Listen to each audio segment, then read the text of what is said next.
welcome to fundraising beyond bake sales. And I think, Nick, you're going to share the slide, right? Can you hear me? Yes. Yeah, great.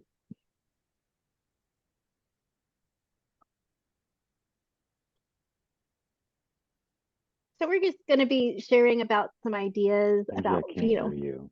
Oh, interesting. Can anyone else hear me? I can hear you. Okay. Okay. Can you hear me, Nick? Okay. The problem was on my end. Oh, perfect. Okay. Looks All like right, we're all cool. here.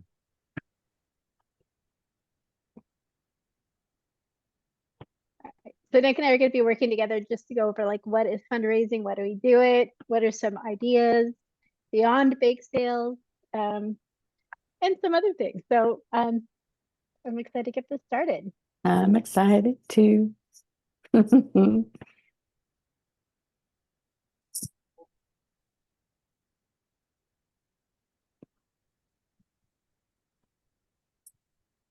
All right. Well, like I said, welcome to fundraising. I'm Angie. Nick, you want to share anything to open?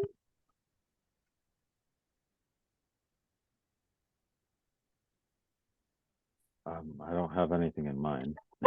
I can come up with something if you want. Yeah, that's cool. I just didn't want to like take over. All right. So we're gonna start with the idea of why do we fundraise? And I know that all of us who work with youth have probably been here before. How do we have money? What do we do? And the purposes of fundraising are to raise funds to help with annual expenses, to also help to get the kids to different camps or rallies, uh, to if you want to have a special event, that's a good reason to raise some funds. And then we use activities both within and outside the ministry to bring in money, and we'll go into that a little bit more later. To teach and re-emphasize the laws of prosperity through the concepts of service, love offerings, and tithing. So this is a great opportunity for learning more about our spiritual laws, right? The law of prosperity, the law of tithing, all of these things that we do, and we can help to start with our youth and help them to gain some perspective on that. To have fun, absolutely. Develop leadership skills, build community within the group and with the congregation. Go to the next one.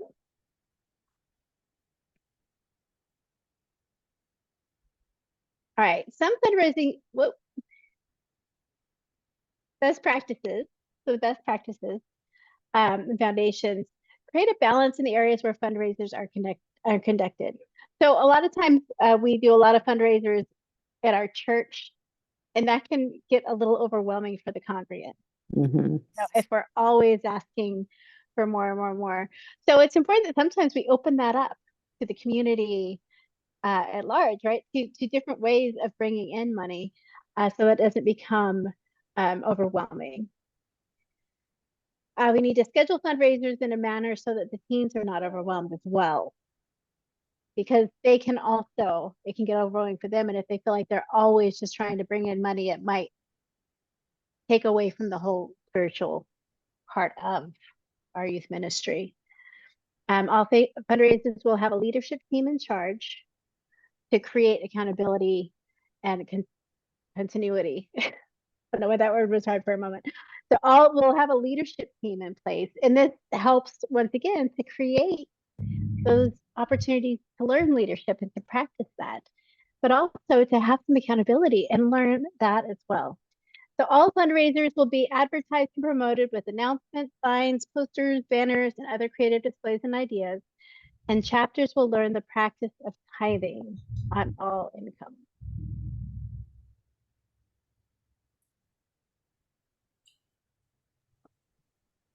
As we think about fundraising, it's good to think about kind of your annual calendar and what events and activities you're fundraising for, and also how you're supported financially by the ministry that you're a part of.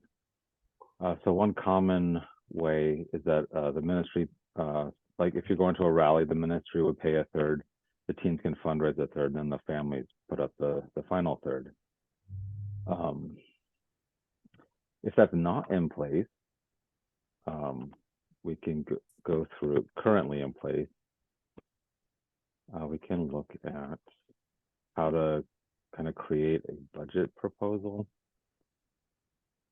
It's going to work out the screen sharing bit. Okay.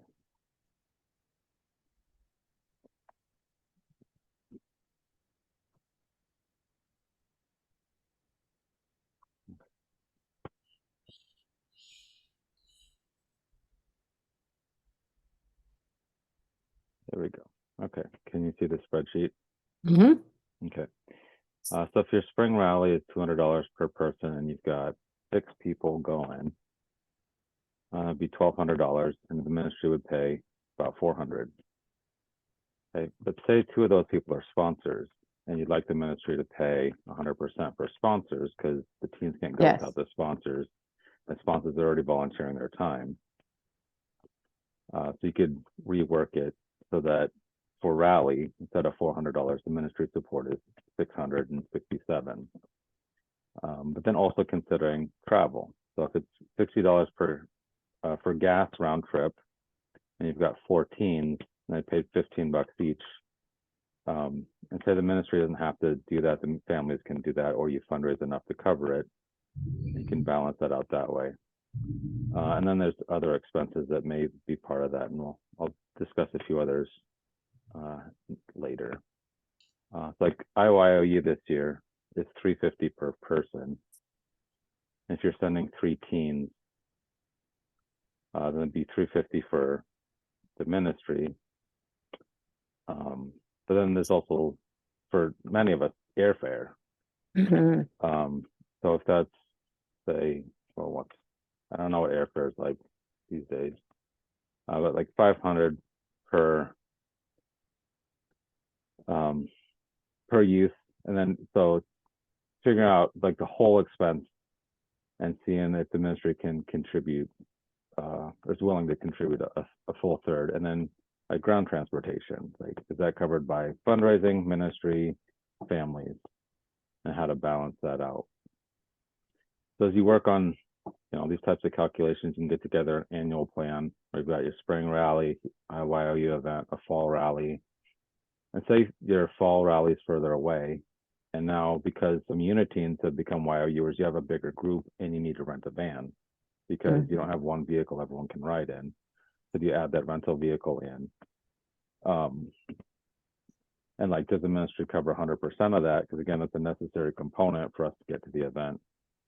So just think about what all the expenses are and how you'd like the ministry to support the group. And they might come back with a counter proposal. It's like, well, we can cover these expenses, but not these ones. And so it's about working into that relationship of, here's our vision, like best case scenario, and then how can the ministry support us in this goal? Because youth ministry does grow churches.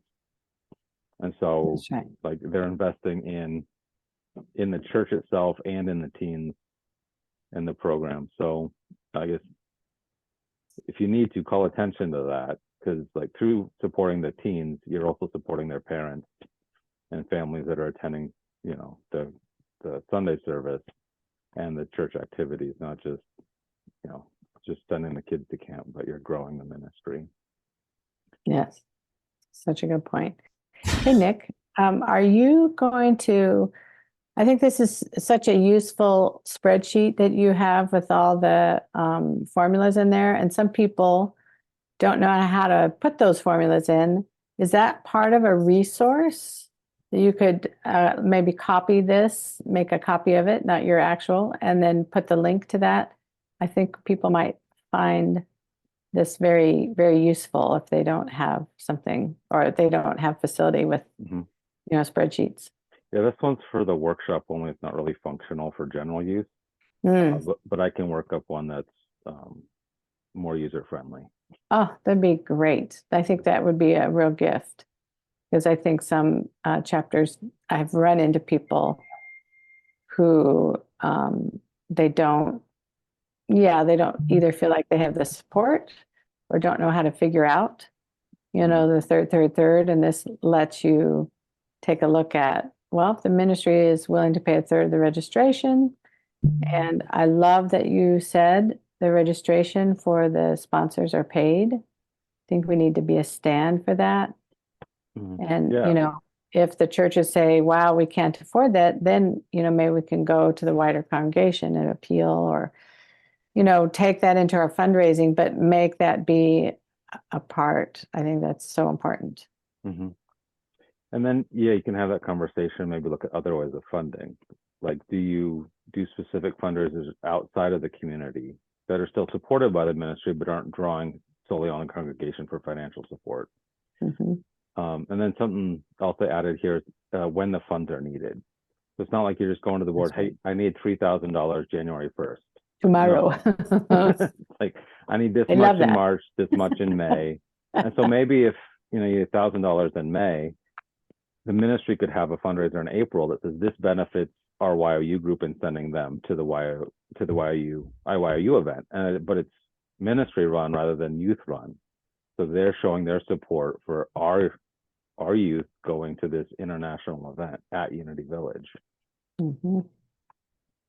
And someone mentioned, Angie, you were talking about tithing, and to make that a real public face that the youth, we didn't at first used to, we always tithe, but we didn't always say like, oh, we're so thankful for the church and we're tithing this back into the ministry. This is what, you're a part of and we're tithing it back. So I think that's a good mentoring for like you said, the Y.O.Ers and for the congregants. Really great.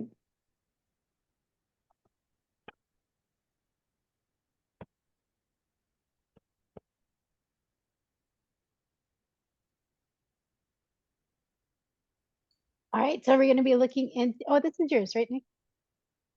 Where's this mine? This one. Okay, we're going to be looking for ideas for fundraising. So there are some fundraisers where there is a big return on a small investment, and those are great for just jumping in without having to ask for money to begin with. So those include maybe a book sale, cake auction, jack-o'-lantern auction, guardian angels, Y.O.U for hire. We've also done Y.O.U I forget what we called it. Oh my gosh, Electronics 101 or something, where we had the Y.O.U come in and teach like how to get on Instagram or how to set up things on your computer, right? And people can give money towards those classes that they're teaching, and these are valuable. A lot of us don't know what our youth knows about electronics. So we had those at one point. A baked potato bar, chili cook-off, a raffle, all of those can be pretty small investments.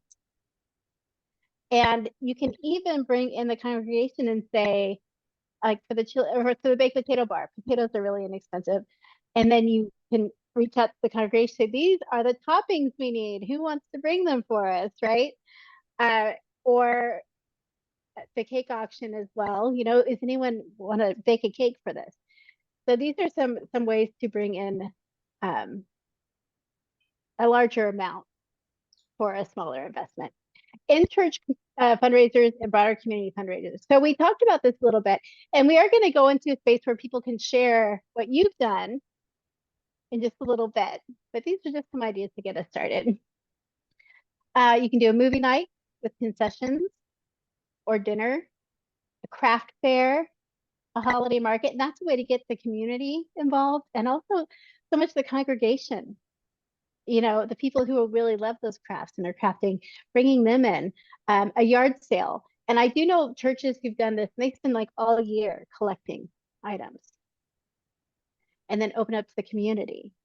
And they make a lot of money. And then, of course, whatever's left over, you can donate to whatever group is around you in your community. So that's also a way to get connected and share who you are with the community. The car wash-a-thon, we actually do this at Unity of Tustin. And the way it's set up is that people can either donate a certain amount of money, whatever they want. The car wash is free, or they can show you how much they'll pay for each car that you wash. So like 50 cents per car.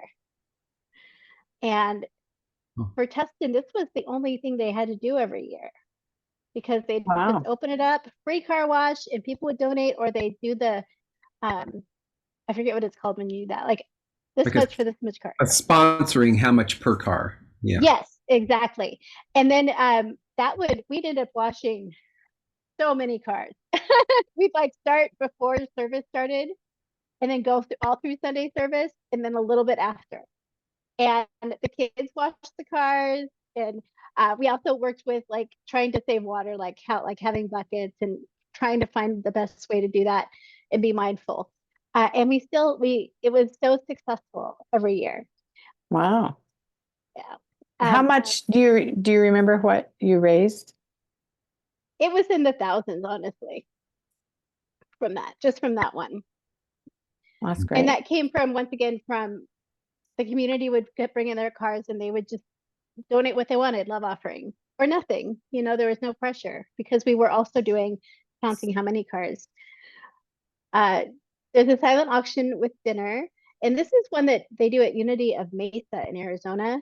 And once again, this is their big one that they do, where they collect items or services and throughout the year, and the teams help set up the dinner and serve the dinner, and sometimes they'll do a little show with the youth where they'll come up and do some things, and then they do an auction, and it's looked forward to every year, and that's where they raise the bulk of their money.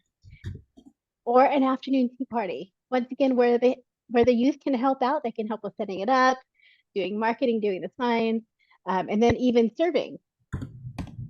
Right. So I'm going to open this up now. What have you tried that's been successful?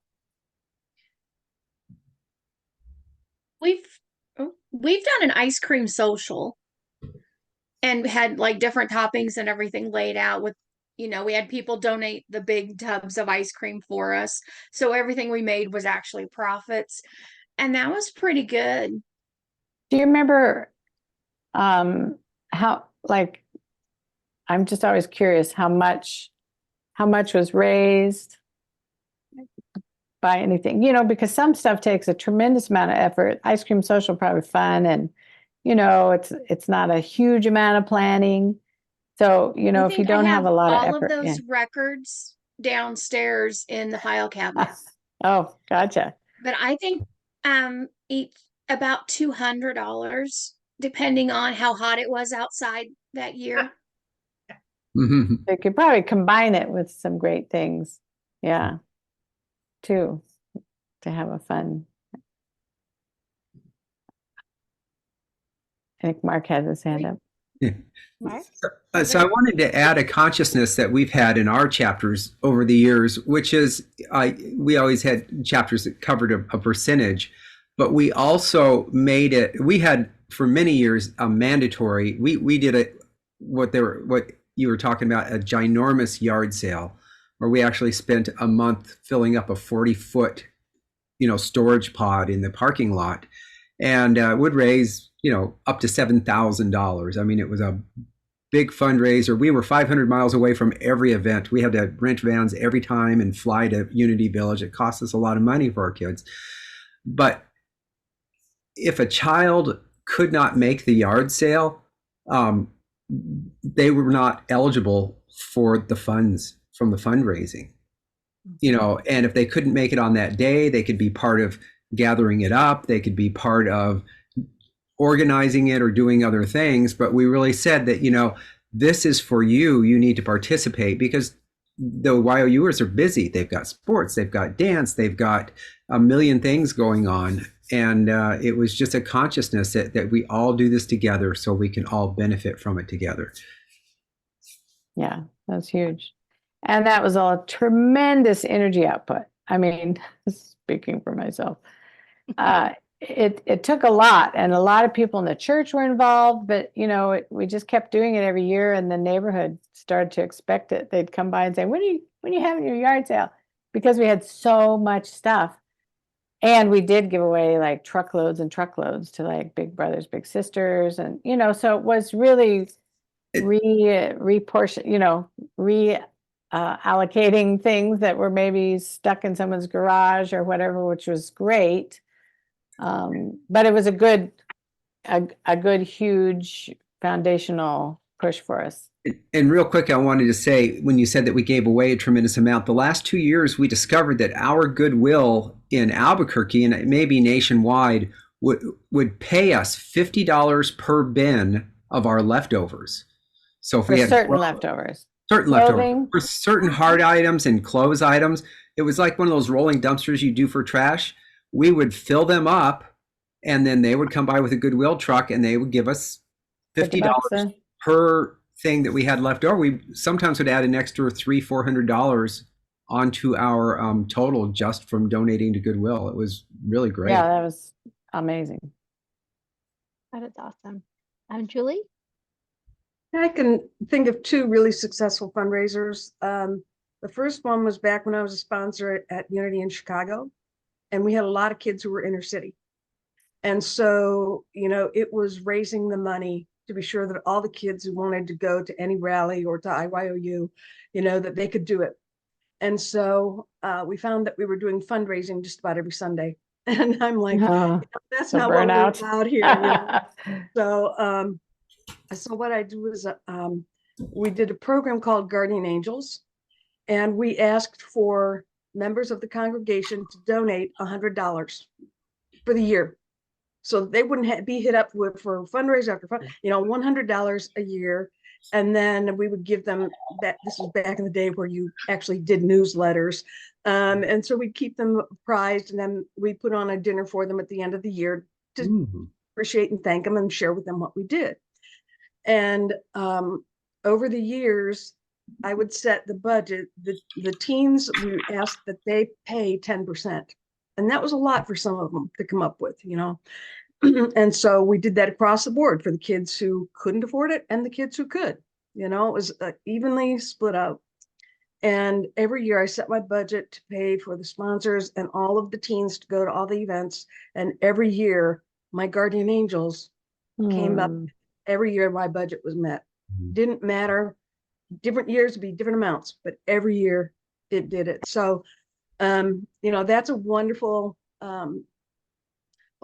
thing. It's also, though, something very difficult, I think, for some ministries to get in their heads. That if they're giving $100 to you, they're not giving $100 to us. Yeah. But then it's like, but it's only one time a year. I know. What did they say? Hallelujah. Exactly. And it's like, I won't be coming back to you for money ever again this year. And so I was very, very fortunate to have a supportive ministry there who really understood that concept of, this is the youth. This is our future. Who was your minister there, Julie, at that time? The minister there was Mike Matoyne. Oh, Mike Matoyne. Yeah. Who has since passed on, but he was so supportive of teens. He was one. Awesome. Okay. And the other one that we've done that was really successful was a soup sale. And that's where you ask the congregation, bring in your favorite soup. And then you just line them up in their crock pots. And people after service, they come along, you provide the bread so they have something to sop up their soup with. And so that there's that, and there's no cost. There is no cost to that. That's just congregation loving on you, bringing in their soups. And we would raise between $800 and $1,000. And it was on a love offering basis. So that's a really successful one too, and very easy. Not a whole lot of effort goes into that one, except of course bringing in my own soup. That's right. Julie, how large was your congregation for the soup one? For the soup one, it was about 100. No, I think that might have been the membership. I want to say that day there were maybe 50 people there. Great. That's You a know, very and people, generous they have the congregation. soup, they taste different soups, and you can go back in the line again, and they just drop a 20 in the basket, that was it, okay. And it works. Great. And one we had a lot of success with was Y.O.U for hire, because everyone's got projects around the house they'd like some help with. And so we, have a couple pair of teams. We did this like an auction style. Like, well, who wants to hire Jimmy and Stephanie to come help you out around the house? Like, I've got some landscaping. I'll bid, it should take 2 hours. I'll bid $100. And so then you auction off these two people's labor. And so we raise money that way. The congregants get help around the house. The Y.O.Uers get funds raised, but it also got Y.O.Uers into our members' households, so they could develop those personal connections. Mm-hmm. And so that was great for community building, as well as being a win-win. So we had one congregant that was outbidding himself. Okay, you get the whole group. Like, I'll do 300. Anybody else? I'll do 350. Like, okay, you want to give us more money? We'll take it. Okay. So, oh, that's great, Nick. Oh, so especially sweet. when you're auctioning off the whole group, like it's great because it's in a new context, but they still get to be friends, being productive together. So that's when we've had a lot of success with on all levels. And Kay, you've got something you'd like to share? And that could easily be converted to what Angie was talking about with like the tech angels. Like you got computer stuff to do, auction them off like that for hire. One of my favorite fundraiser was Kiss the Pig, because it cost us a couple bales of straw, and it was so competitively bid on that one instance we raised about $2,500. Now, now you have to describe this. Okay, so we live in a semi-rural area, so we're not too far from farms and stuff, and we found a farmer that would loan us a wiener pig for the day. And so it was a piglet. It wasn't a huge pig, but not a tame one either. So there were 6 names in the contention to be the person to kiss the pig: 3, the minister and 2 board members, and 3 of the teens. And the competition got going because there was a particular teen that certain families wanted to have to kiss the pig. Because there's a long story with that, but it was a dumb kid trick, and they were going to make him pay for it. So they'd say, oh, who's got so much money in there? We just set out coffee cans with the person's picture on it, and every dollar counted as a vote. And it was, oh, Reverend Ann's got $1,500 in hers. I'm going to put, $200 more in somebody else's. And it went that way for about 2 weeks. I think we started 3 weeks before the event. Brought the pig to church, set him up in a little pen out in the parking lot. And then everybody out after church came out to watch the winners kiss the pig. We had 1 teen and 1 adult. And of course it would be Reverend Ann. But yeah, she was a good sport. She was a very good sport. Oh my gosh. That was one of my very favorites because everybody got involved. Everybody in the congregation wanted to see what was going on, wanted to participate, whether it was toss $1 in a bin or, just be there and talk about how silly it all was. I like that one. Before Kay's got her hand out, but I've received a communication from Betsy that you all might have also, that I think that their marketing is over and they want to come in and join our room talking about fundraising. Are we okay with that? If we are, yeah. We're about to wrap up this conversation, so we'll hear from Kay, and then we're going to move on to the next workshop. Okay. Oh, okay. Well, see, I had a question on the lines of the fundraising. How much fundraising does your church do alongside the youth? It's like our church also does fundraising, like the soup and other things. Do your churches do that too? Oh, yeah. I see what you mean. Like that you have church funds for churches to go back into the main, and then yes. Yeah. So yeah, you guys have an answer for that? Like the fundraising your church is doing and how you maybe meld that with the Y.O.U fundraising, the fundraising the church does for itself. Our Like they have an- church, our church does targeted fundraising. Like if we needed a new sign out in the front, and so they just did a targeted fundraiser just for that. So they don't do general fundraisers across, during the year. And so it's just a matter of knowing when they're going to be doing something, and we just work around. maneuver around it, That's great. Anyone else? Ours did not do fundraising like that, except for, an annual auction, which was split between the church and the children. Because we would pay something into the Y.O.U and Unitines funds for them participating in the setup, takedown, or whatever jobs they could do. But that was a one-time thing because we were bringing in $30,000 or $35,000. Great. Yeah, there are comments or questions? Looks like our room is about ready to close up. Yeah. Thank you, everyone, for participating. It's been fun. Yeah, thank you. This was Kiss the amazing. pig. I mean, way to bring that one in, Dina, from the random off my radar kind of thing. Well, a good fundraiser is kissing pigs.